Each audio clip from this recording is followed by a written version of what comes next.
Hi, everyone. We're going to give folks just another minute or two to jump on, and then we'll get started.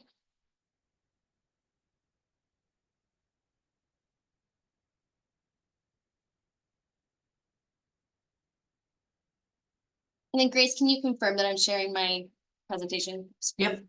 Thank you.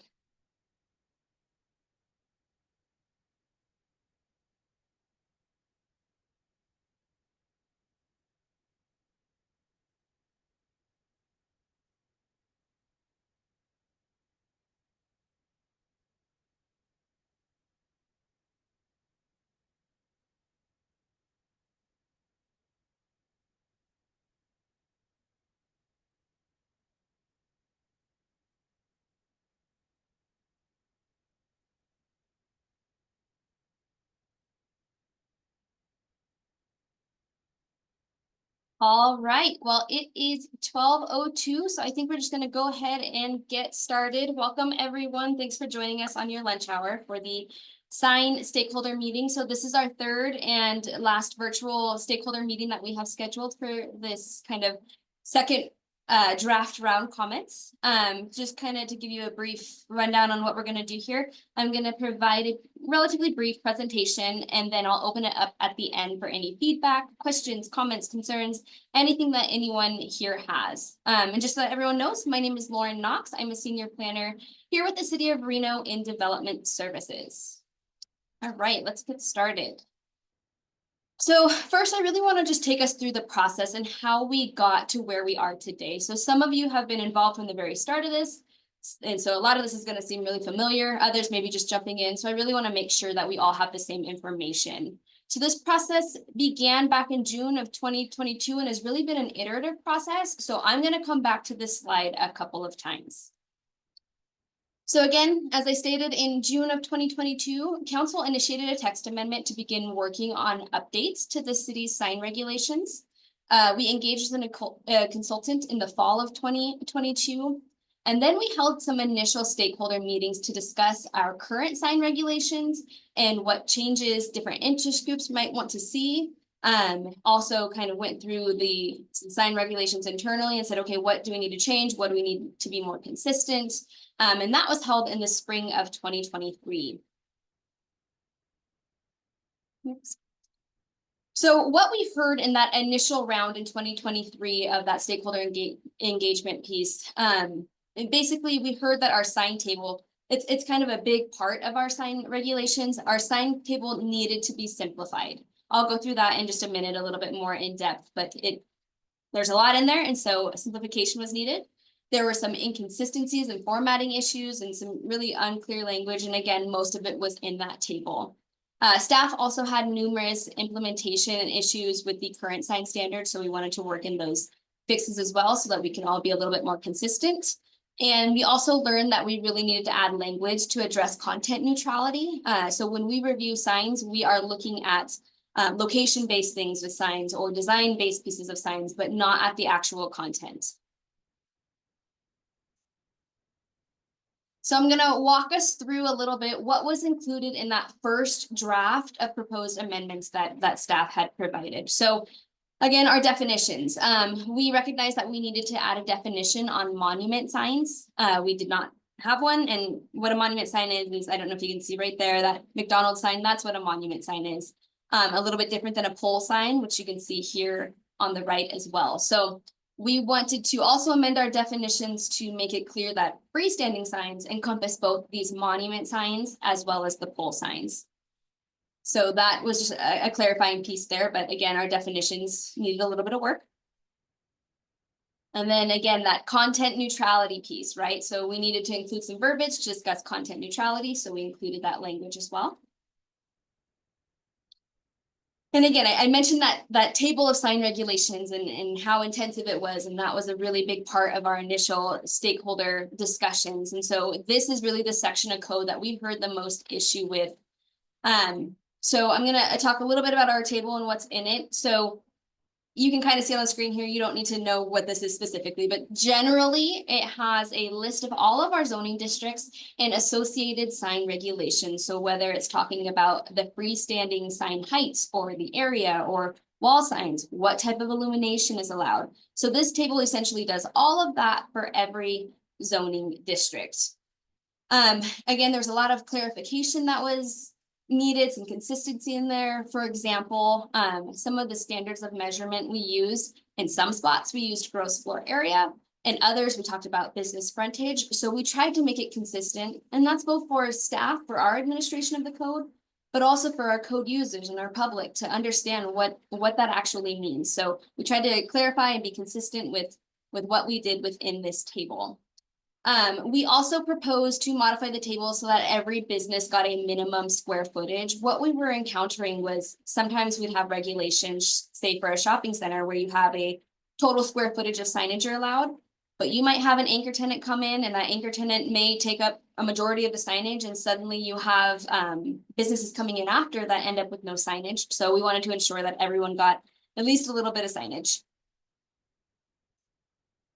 We also had 13 footnotes within the table. So again, this is one of those clarity pieces, right? Like you would be looking through the table and you'd see a footnote and you'd have to go down to the very end of the table to find out what that footnote said. And the 13 footnotes, we really reduced down to 4. So we were able to do that by working it into the table directly. That way you're not bouncing back and forth trying to figure out, okay, what is the actual requirement? And some of the footnotes were also just extraneous and information that was no longer needed or utilized, just not something that we needed anymore. So we, again, condensed all of those footnotes. We did some changes to the public facility allowance. So in our current code, public facilities are allowed up to a 6-foot monument sign, but it's only with a conditional use permit. So we said that's the only zoning district where something like that exists. So we said, you know what, 8 feet is a little bit more consistent with other similar zoning districts, and remove that conditional use permit requirement because it just wasn't making sense to have it in one and not in others. We also recognized that our table was missing some zoning districts. So there were some zoning districts that had no regulations, and we wanted to ensure that there was some guidance on those districts specifically.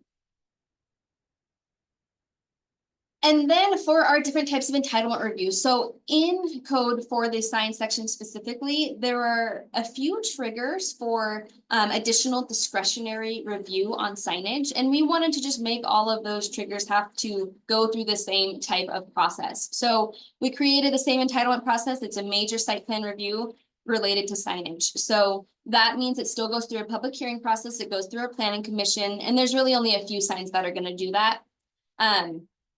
In this first draft, it was really kind of this mixed use downtown entertainment district and our casino gaming signs over 100 feet in height.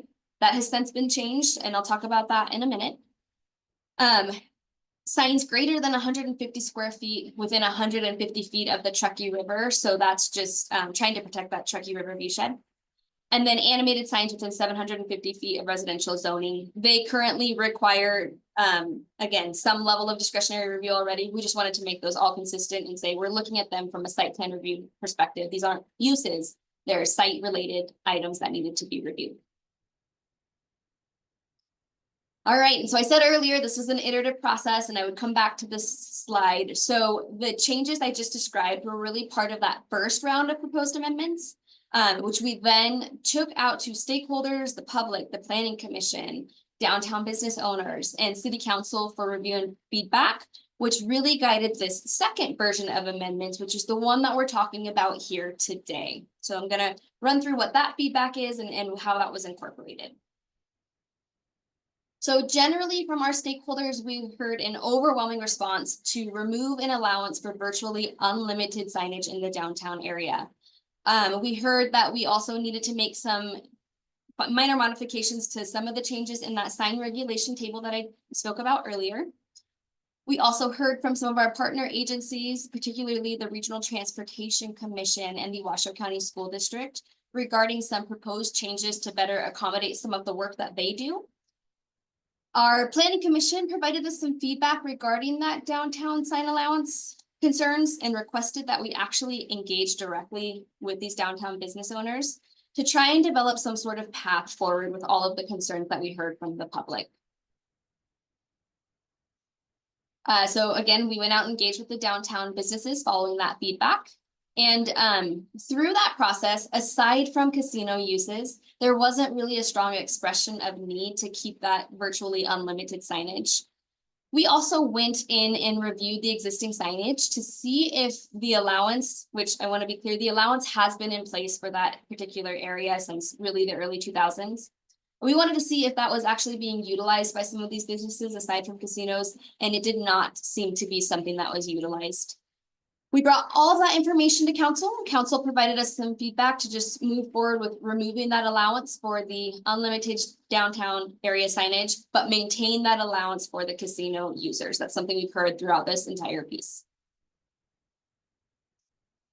So the biggest change from draft 1 of the proposed amendments to the one we're talking about today does just that.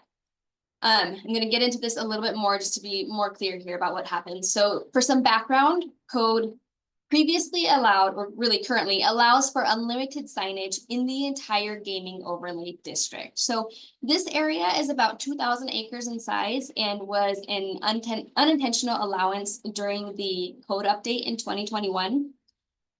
We proposed in this first draft of amendments to the sign regulations, we proposed amending the standards to align with what was previously in place prior to that 2021 code adoption.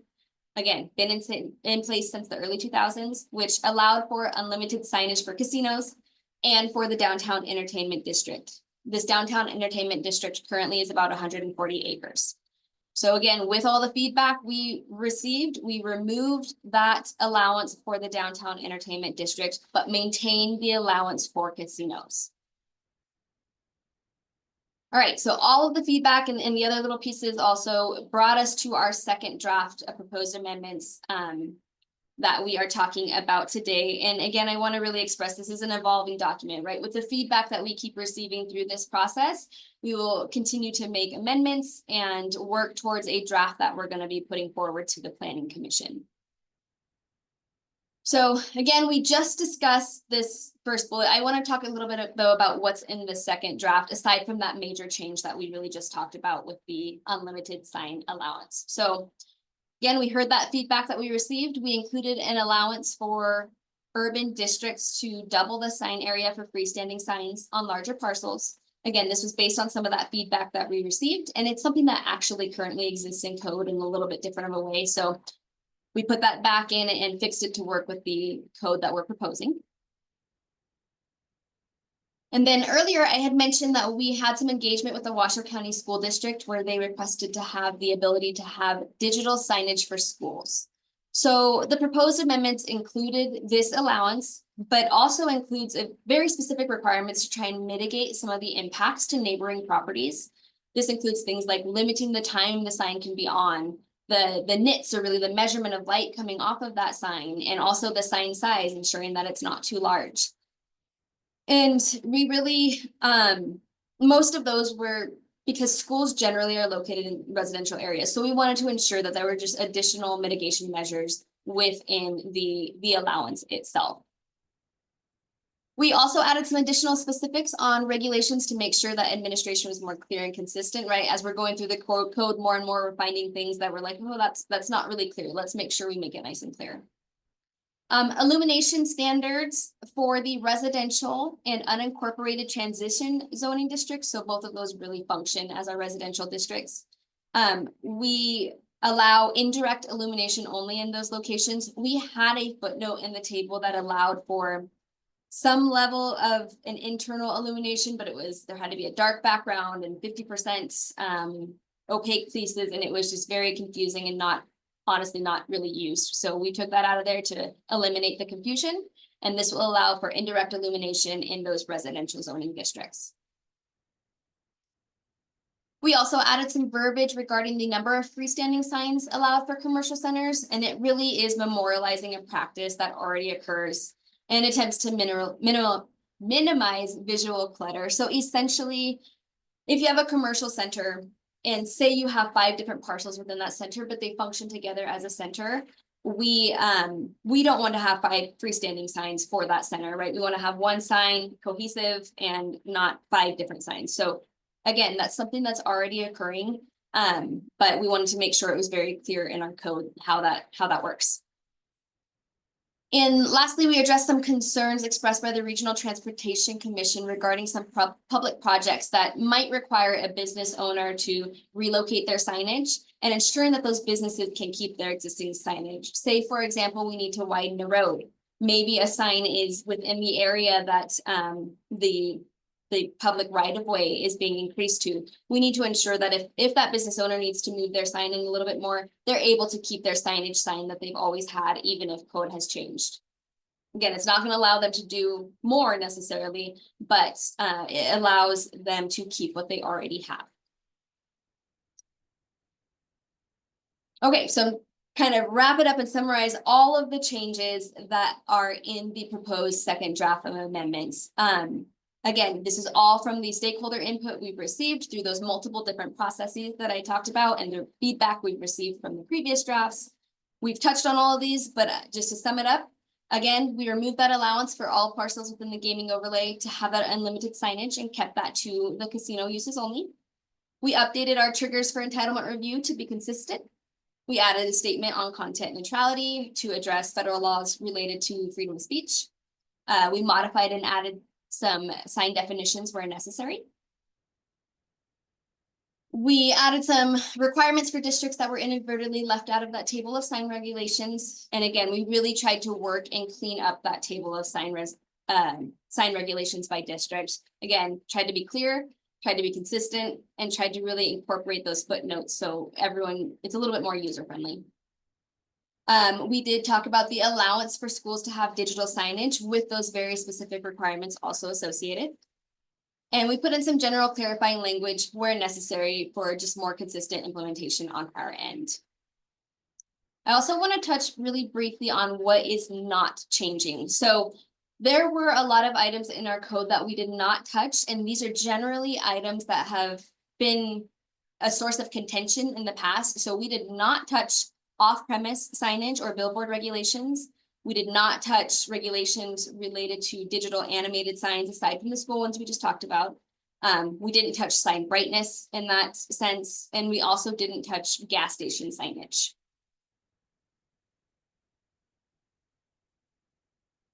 All right, so back to that process, kind of finalizing it up here. So again, council initiated a text amendment back in 2022. We held stakeholder feedback. We developed a draft utilizing that feedback. We then took that back out to stakeholders, to our planning commission, to our downtown business owners for feedback, to our council for feedback. We used all of that feedback to draft our second red line of proposed changes, which we're talking about today. And now we are getting the public engagement on those changes. So with the feedback that we received, and as we continue to go through the code and see, oh, maybe we need to make a change here or there, we're going to come up with a draft that we will then take through the adoption process. So we anticipate that going before our planning commission, ideally in March, and then hitting our city council in April and May for a final adoption of an ordinance. So again, I just want to be very clear, this is a draft. We're incorporating feedback through all of these processes. So before I open it up and we jump into that feedback, I just want to also touch on, again, this is the third virtual meeting that we've had on trying to receive feedback and engage with you all on this piece here. And so I want to kind of touch on some of the feedback we heard in our other meetings.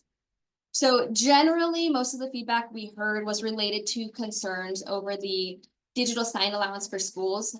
We heard that there was a desire for more regulations to be a bit more strict in terms of hours of operation, more time between message changes for those particular signs. There was public safety concerns regarding drivers who may be looking at that messaging. There were concerns about sign brightness and the general compatibility with kind of the residential areas. There were concerns about possible health impacts from the bright signage and the creeping of that digital sign allowance into other zoning districts for other use types. There were questions about how schools are defined and ensuring that there are definitions that this won't be expanded to things like every preschool or every daycare center, ensuring that there was a specific sign type or school type that these would be applicable to. There was clarification and question on the intent of the school signage. And then again, some concerns over brightness and really our view shed in the area. In the last meeting, we also heard some support for school signs in terms of the more strict regulations that we put in place. That should help to combat many of the concerns that folks addressed. Since the signage is generally less bright than a street light, as the gentleman pointed out, there's cutoff times, it's a smaller size. So we've heard quite a bit about digital school signs, I would say is probably the biggest topic during these meetings. But for now, I am going to open it up for any feedback anyone here has, or questions you have, concerns you have, any comments. So to do that, go ahead and either you can raise your virtual hand here. You're also welcome to use the chat function. Also, if you prefer to just provide offline comments, you can send me an email anytime. My contact information is up here, also on the city's website. So do we have anyone wanted to make a comment or question?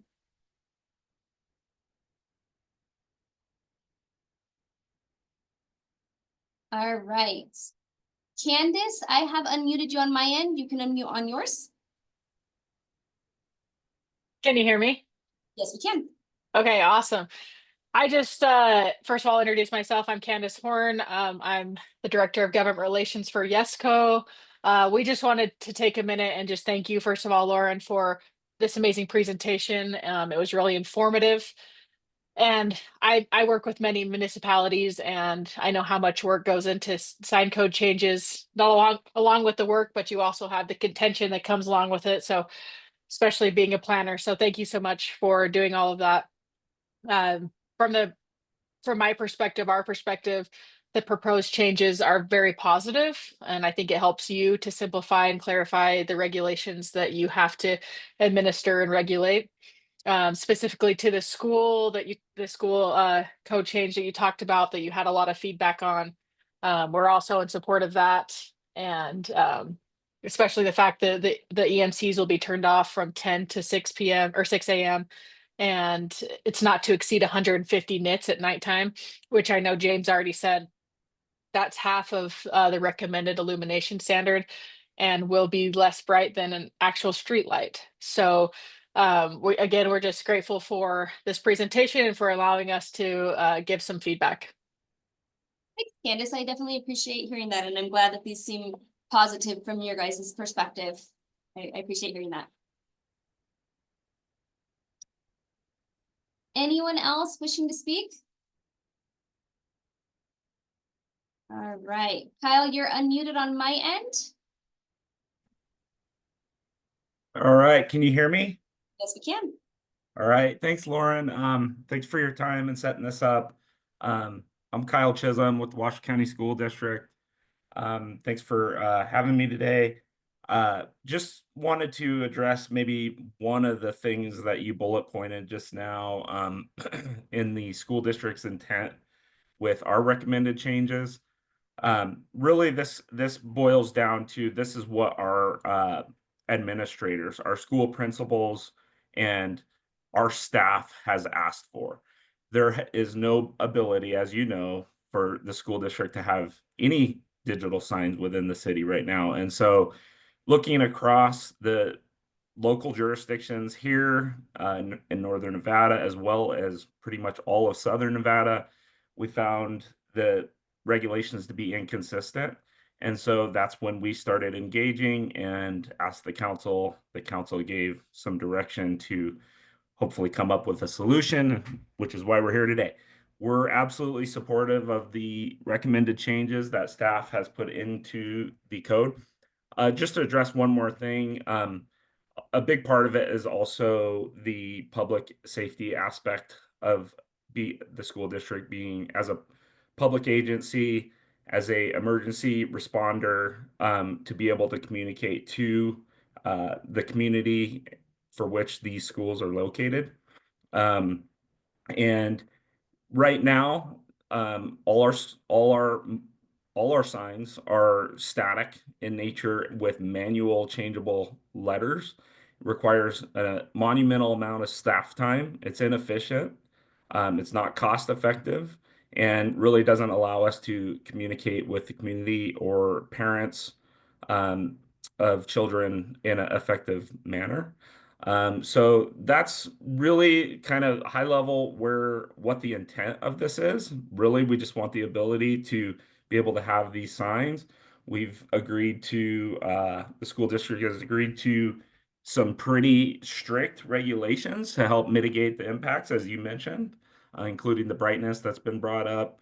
Um, so we believe that these signs will be very low impact to the surrounding areas, and will allow for the school district to communicate properly. So that's really all I have to say. I'm here for any questions or whatever, if needed. Thank you. Perfect. Thanks, Kyle. I appreciate you jumping in and talking about the intent piece. I certainly don't want to speak for you on intent, so I appreciate you jumping in and clarifying that for us all and the changes you're requesting. And just for everyone's benefit, I guess, too, we have been working with school district staff to come up with these regulations, right? We're not doing this in a vacuum, trying to impose anything, but really trying to come up with a good solution for the school district to meet their intent, right? To help with being a little bit more effective in the signage that they utilize, and then also ensuring that we are still looking at neighborhood compatibility and those types of pieces related to signage. So, and Kyle, I appreciate you guys being willing to work with us on those pieces. All right, anyone else wishing to speak or have any questions or comments? All right, I'm not seeing anyone, but again, if you think of something after this meeting, please don't hesitate to contact me. My email's there, knoxl@reno.gov. Also, my contact information is on the website if you ever need it. Otherwise, I appreciate you guys spending your time with us here and have a wonderful rest of your day.